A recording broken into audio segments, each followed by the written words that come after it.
how he or she, allows the world to enter or responds to the world.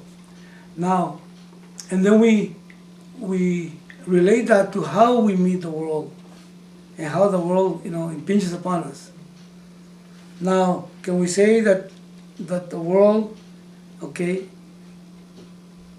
to us is the same as to a sister pregnant?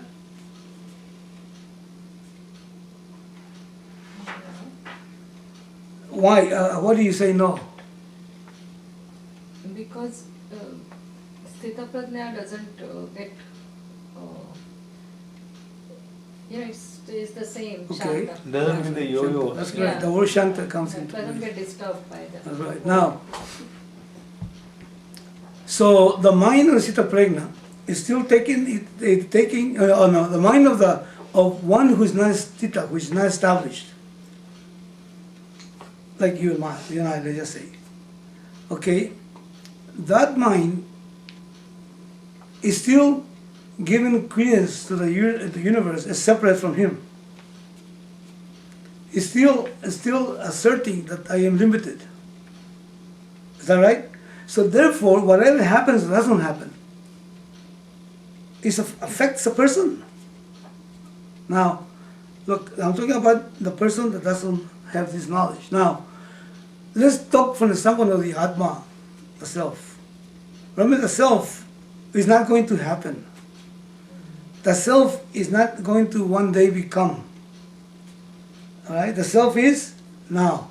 This Atma, this Atma Chaitanya, the self. Now, you and I, as individuals, are identified with a not self, and we call that a self.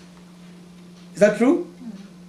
We're identified with a not self, and we call that a self. Now, however, truly speaking, if the mind becomes agitated because what happens or doesn't happen, the self is still immutable.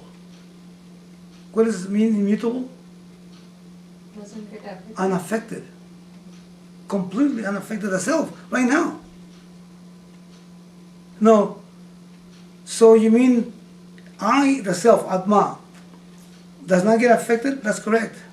But then how come I feel affected? Why? Because I identify still with an Atma, and I call that Atma. But the fact is that the self is not affected. Okay, let me give you an example. Now, when an airplane is flying below the clouds and there's a storm, the airplane gets buffeted by the storm. Right? So this is like when a person is identified with a not self. Everything that happens and doesn't happen, it affects it. The storm or the good weather and all that for the airplane affects it, doesn't it? Now, watch. Speed and everything. Now, comfort and all that. Now, but then if the airplane rises above the clouds, isn't it? If it doesn't get affected. If I'm swimming and there's how do you call this, waves coming. Have you ever swum in the ocean? Waves come and the thing is too big, so you go and swim into it. Have you ever done that? You swim into I it. haven't known, I've seen people do Yeah, you just swim into it, and outside is taking people for a spin. Sometimes making it dirt, but you swim right into it. Once you get under the water, and there it doesn't, have a problem. So in the same way, you and I, if somehow we can learn that the self is not affected, and then we seek that self. Look at this. This is the pregnant story, the whole thing is for me to realize that something in me is not affected. As a matter of fact, who I am is not affected. But then who I am not is the one that gets affected. So that should be a motivation for me, as a person, for me meaning for any one of us, to find a way to abide in the self, to come and know the self, recognize that I don't get affected. Remember when I make the example of the pendulum, the swing in all levels, is there. Even in the grossest, in the middle, and the top, still there's swing, there's buffeting.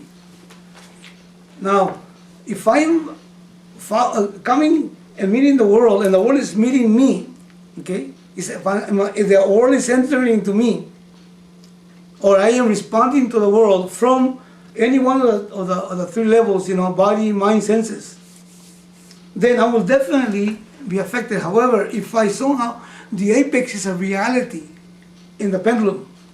Apex, apex. The apex is a reality in the pendulum, isn't it? As a matter of fact, there's no pendulum unless there is an apex, isn't it? What about if I can come and abide in the apex? It's there. Who I am is there. There is no two self, the small self and the big self. It's a thing. The whole thing is a self. Is that right? There's not two things. So I need to somehow learn to find a way to abide in the apex of myself. Now watch this. While I'm alive and I'm not introduced to this, sometimes I'm able to bear what happens, sometimes I'm not. Isn't it? That sometimes, for example, let's just say I got married and I get that girl of my dreams, okay? Now everything is hunky-dory, as they say in American language. It is hunky-dory. Things that might happen at that time that might not affect me as much as when I was still struggling to try to get my girl. Is that right? Mm-hmm. Somehow those things blow out of proportion when they happen when I'm still struggling to get my girl. Now when I got my girl, like it's my tan tan tan, and something happens that normally would throw me off. I am in glory, so it's okay. Somehow you're able to bear it better, isn't it? Because at that moment you are in a state of ananda. Is that right? You're closer and closer to the self. The wholeness you feel, the happiness you feel, doesn't come from the fact that you got the girl or the boy, in case you're a girl. It comes because the mind became still. Okay, read this please. And that mind now is reflecting the truth, which is me. And then what comes into me, or what doesn't come into me that normally would have been completely a problem, a storm, it doesn't affect me so much. So all of us experience that. We're looking for a house and we couldn't find a house, and one day we found the house that we wanted. Okay? We were looking for a college for the kid, whatever it was all this struggle. One day, you got it. And then, how you doing? Doing fine. Yeah, but isn't your roof leaking? Yeah, it is leaking. We'll fix it somehow. But if the roof would have been leaking a few days before, it would have been a tragedy. Is that true? I mean, it doesn't mean that the roof is good as the roof is leaking. But you're able to handle it. Why? Because in you, there is this ananda, this shanti. I understand that. Now, that area, that shanti, that dimension is there all the time. It is always there. The only thing is, we need to recur to it. Is that the right word to say? We need to invoke it, or we have to rise about things, as they call it, and try to come from that. But for that, we have to know that it's there. Right now, you and I think that something is going to provoke it. Is that right? When I finally get the house I want, when I finally get the girl, or when I finally get rid of my wife, or whatever it is, or whatever, we're always waiting for something out there to happen. So that's a problem. So how way to discern? I said, Viveka. That dimension is in us already. That is the truth of ourselves. Then you start learning, to establish yourself. Remember, this is spontaneous, instinctive, mechanical,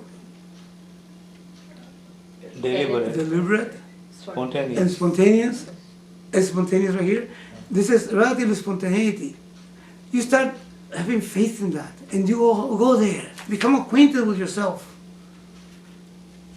and find those spaces and then test it out in the situations that happen. You and I need to somehow do that. And eventually that will create a shanti necessary for the knowledge to take place. And you get established in that, sthita, without having to even think about it. It's no longer, it's not a relative spontaneity. It's an absolute spontaneity. And that's the whole thing about it. So this should motivate me, should motivate the mind of the seeker to know that that is there. The Atma is there. But I need to place the Atma where it belongs. Because if I don't place the Atma where it belongs, I will be sthita in the Anatma. As a matter of fact, I am sthita in the Anatma. Is that correct? I am established in the Anatma, in the not self. And I call that Atma. This is what this verse, should I say this, should do into a person's heart. Isn't it? Mhm. I mean, you listen to the radio and you hear about a particular, www.com, and that .com will solve the problem that you have in your system, in your computer. Then you pay attention to that, and you say, "What does that do?" Then you wait for the advertising to come up again. What are they talking about? It seems interesting, but not only interesting, becomes important. Why? Because that will solve a problem. So now next time you're just really glued to the radio, whatever, for the ad to come on again, and then you pay a lot of attention, and then you say, "Yes, I'll do that." So in fact, I don't have a pencil with me, and you repeat it and repeat it and repeat it and repeat it. So when you go home, you'll be able to just log on, and you forget. So, man, I gotta listen to that again. So you can actually what? Resolve the problem, the perceived problem. So this thing here, when I hear it, when we hear it should be like that. But if we're not conscious of the problem, the www.com doesn't mean anything. See the idea? Now, it might mean something for someone else. And I remember, there is something, there's www.com, but not for me. Or, so what? I don't care. That has nothing to do with me. So this knowledge, that this sthita prajna, is not someone that is, how do you say that, specially born. Because we tend to put in altars. Within there are special people. That somehow God gave him a particular talent and this and that, and because of all these punyas. Listen, the fact that you were born a human being, the fact that I was born a human being, and I am conscious of myself, and the fact that I have pain and suffering, that should actually make me think and say, wait a second, how can I get out of this? And then I've been trying to get rid of the pain and suffering by things and beings and situations, betting my life on those things to be able to sustain me. And one day he says, what? All these guys have achieved all that stuff and they're miserable. How many more days or months do I have living? And I'm still, spinning my wheels. And this guy spends his wheels all the time, He got money, he got power, he got all these things. Has a health, he's a beauty. And look at the guy. He's a miserable baby. So somehow, I say, you know what? This knowledge seems to be the solution. Let me test it out. And where am I going to test it? In a seat of meditation inside me. But I have to respond to the pain and respond in an intelligent way. Isn't it? The guy that's in jail, people are in jail. I don't know if have you been to prisons? You go to prisons, behind every cell, there is a guy that's blaming someone. His wife, and she got killed because they're blaming his children, they're blaming the society, they're blaming the judge, they're blaming the laws, but they don't blame themselves.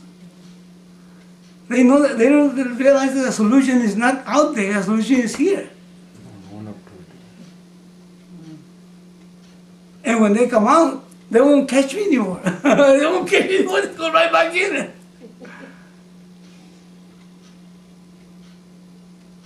You see, everybody has been treated